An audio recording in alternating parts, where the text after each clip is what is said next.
बिस्मिल्लाहिर्रहमानिर्रहीम। मोहतरम नाजरीन और सामीन, अस्सलामु अलैकुम वरहमतुल्लाहि वबरकातुहू।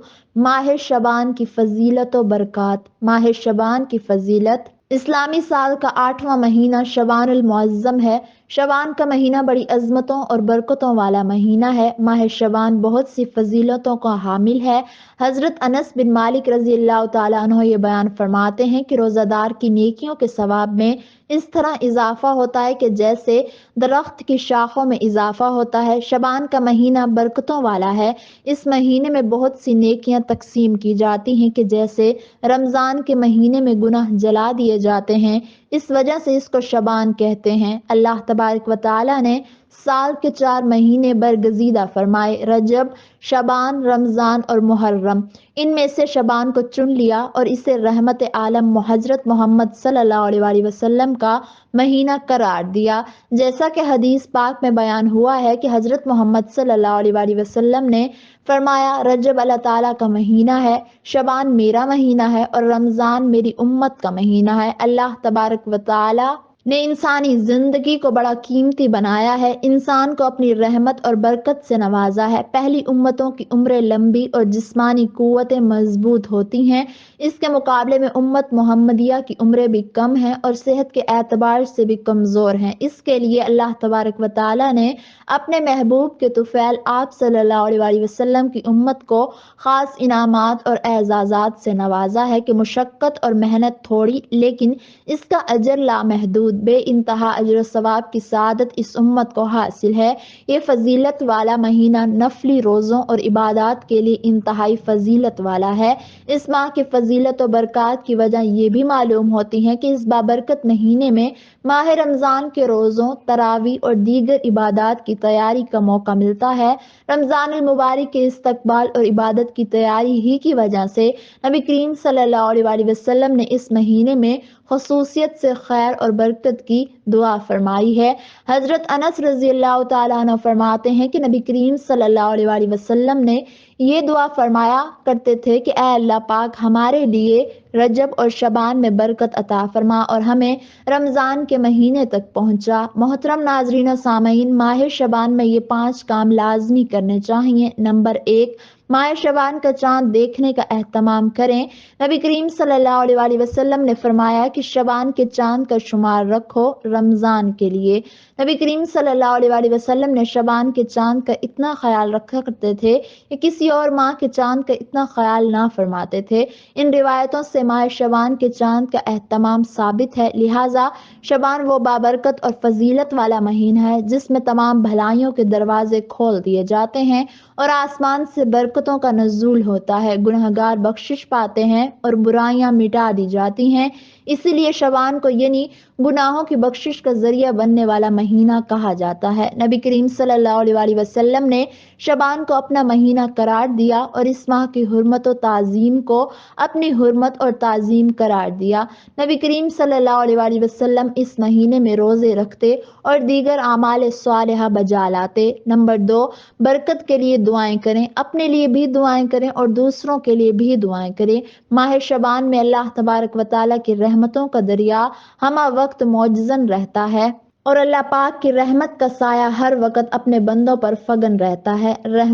रहमान और रहीम परवरदिगार ने अपनी कमज़ोर मखलूक पर मज़ीद करम फरमाने और अपने गुनहगार बंदों की ख़ताओं की बख्शिश और मग़फ़िरत करने और अपनी मखलूक को मज़ीद इनामात से नवाजने के लिए बाज़ निस्बतों की वजह से कुछ समातों को ख़ुसूसी बरकत और फजीलत अता फरमाई। इन ख़ास लम्हों, ख़ास अयाम और ख़ास महीनों में कि जिनको ये फजीलत हासिल है, तो इन ख़ुसूसी सातों में माह शबान को ख़ास अहमियत और फजीलत हासिल है। लिहाजा इस महीने के अंदर अल्लाह से बरकत की दुआएं करें और बरकत मांगें और दुआ करें कि अल्लाह, इस महीने में जितनी भी बरकतें हैं उनसे हमें महरूम ना करना, बल्कि वह तमाम बरकतें हमें अता फरमा के जो इस महीने में हैं। नंबर 3, रोज़ों की कसरत करना। हज़रत उसामा बिन ज़ैद रज़ी अल्लाह तआला अन्हु से मरवी है कि मैंने नबी करीम सल्लल्लाहु अलैहि वसल्लम की खिदमत अक़दस में حاضر ہو کر عرض کیا کہ یا رسول اللہ صلی اللہ علیہ وآلہ وسلم، میں آپ کو سب مہینوں سے زیادہ شعبان میں روزے رکھتے دیکھتا ہوں، اس کی کیا وجہ ہے؟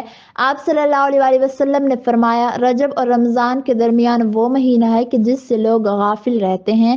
یہ وہ مہینہ ہے کہ جس میں بندوں کے اعمال اللہ تبارک و تعالیٰ کی بارگاہ میں پیش کیے جاتے ہیں، سو مجھے یہ پسند ہے کہ میرا عمل حالت روزے میں بارگاہ الہی میں پیش کیا جائے۔ اس حدیث مبارکہ سے یہ ثابت ہوتا ہے کہ ہمارے اعمال اللہ تعالیٰ کی بارگاہ میں پیش کیے جاتے ہیں، تو جو شخص اس مہینے میں جتنے زیادہ اعمال صالحہ بجا لاتا ہے تو زیادہ عبادات کرتا ہے اور روزے رکھتا ہے، صدقات و خیرات کرتا ہے، تو اسے اتنی ہی اللہ تعالیٰ کی رحمت و مغفرت نصیب ہوتی ہے اور اسی قدر بارگاہ الہی سے قرب اور مقبولیت نصیب ہوتی ہے۔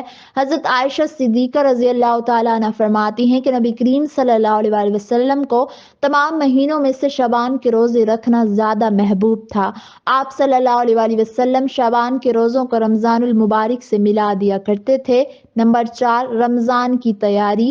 اس مہینے کے اندر کثرت سے روزے رکھیں، عبادت، ذکر و اذکار، اور شعبان کے مہینے سے ہی غریب لوگوں پر خرچ کریں، صدقہ کریں، لوگوں کے حقوق کا خیال رکھیں، ان کے لیے آسانی پیدا کریں۔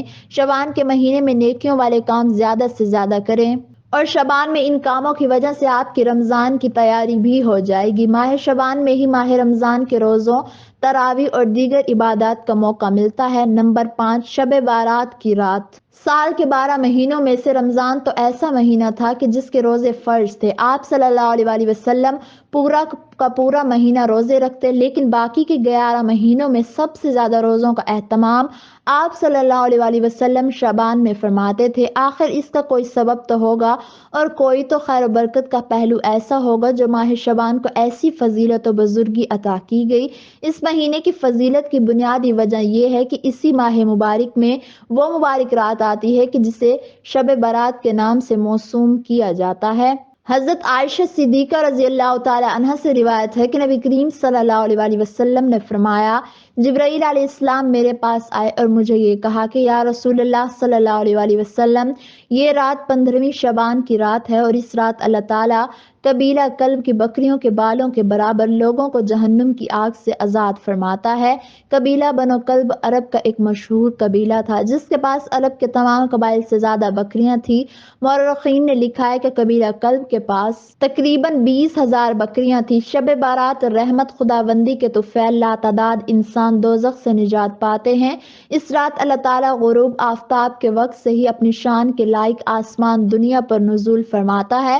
ایک روایت میں ہے کہ بے شک اللہ تعالیٰ نصف شعبان کی رات اپنے بندوں پر نگاہ التفات فرماتا ہے، جو بخشش طلب کرنے والے ہوتے ہیں ان کو بخش دیتا ہے، اور رحم طلب کرنے والوں پر رحم فرماتا ہے، اور بغض و کینہ رکھنے والوں کو ویسا ہی رتبہ دیتا ہے، یعنی کہ ان کی حالت نہیں بدلتا۔ نبی کریم صلی اللہ علیہ وآلہ وسلم نے حضرت عائشہ صدیقہ رضی اللہ تعالی عنہ سے فرمایا کہ اس رات سال میں جتنے بھی لوگ پیدا ہونے والے ہوتے ہیں سب کے نام لکھ دیے جاتے ہیں، اور جتنے لوگ فوت ہونے والے ہیں ان سب کے نام لکھ دیے جاتے ہیں، اور اس رات میں سارے سال کے اعمال نامے اٹھا لیے جاتے ہیں، اور اسی رات میں لوگوں کی روزی مقرر کی جاتی ہے۔ بارگاہ الہی میں دعا ہے کہ اللہ تعالی ہمیں اس ماہ مبارک میں زیادہ سے زیادہ عبادت کرنے والا بنائے، اور رمضان المبارک کے استقبال و عبادات کے لیے تیاری کی توفیق عطا فرمائے، جو کہ ہمارے گناہوں کی مغفرت اور اللہ تبارک و تعالیٰ کی خوشنودی کا ذریعہ بنے، اور ہمیں اچھے اعمال کرنے کی توفیق عطا فرمائے، اور ہمارا خاتمہ ایمان پر فرمائے۔ آمین ثم آمین۔